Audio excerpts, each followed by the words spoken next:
Disebutkan sebuah kisah dia pernah kerja di tempat bea cukai di Saudi.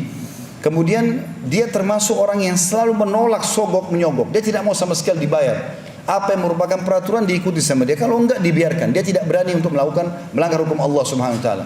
Selalu saja hampir tiap hari orang datang ke mejanya mengantarkan amplop, mengatakan inilah hakmu, ambillah dari perusahaan kami. Kamu telah bantu kami. Dia mengatakan saya tidak pernah buat apa-apa. Anda punya hak saya izinkan, yang tidak punya hak saya tidak izinkan. Tapi karena ini selalu tiap hari terjadi dan dia tahu seorang atasan dia selalu saja menerima sogokan dan datang kepada dia sambil mengatakan, ketahuilah bahwasanya ini adalah harta yang Allah mudahkan buat kita, ambil saja. Dia mengatakan tidak, demi Allah, saya tahu ini harta yang tidak benar, karena orang-orang yang tidak punya hak pun akan mendapatkan.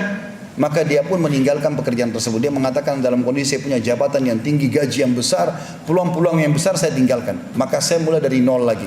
Dia bilang dengan beberapa waktu, dengan penuh keyakinan bahwasanya Allah akan menggantikan saya yang lebih baik. Sesuai dengan hadis Nabi SAW, man taraka syanillah abdalahu khairan min.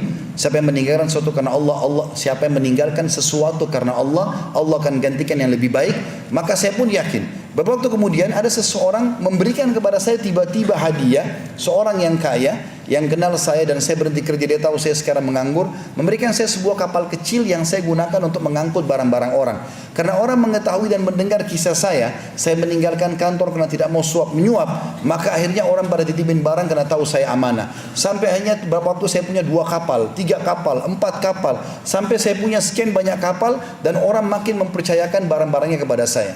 Satu waktu dia bilang, salah satu kapal saya mendabrak sebuah karang, kemudian pecah, rusaklah. Karena kapten kapalnya tertidur. Lalu ada kebetulan pada saat kasus terjadi, ada satu polisi yang datang, kemudian polisi di laut itu kemudian datang dan ingin menengahi permasalahan. Lalu saya mengatakan tidak perlu, saya sudah memaafkan orang ini. Maka polisi itu pun kaget, kenapa kok begitu mudah saya memaafkan. Lalu saya membacakan firman Allah SWT, wal afina anin nas, dan Allah suka dengan orang-orang yang memaafkan orang lain. Dan dia tidak sengaja dia tertidur. Maka polisi ini pun kagum gitu.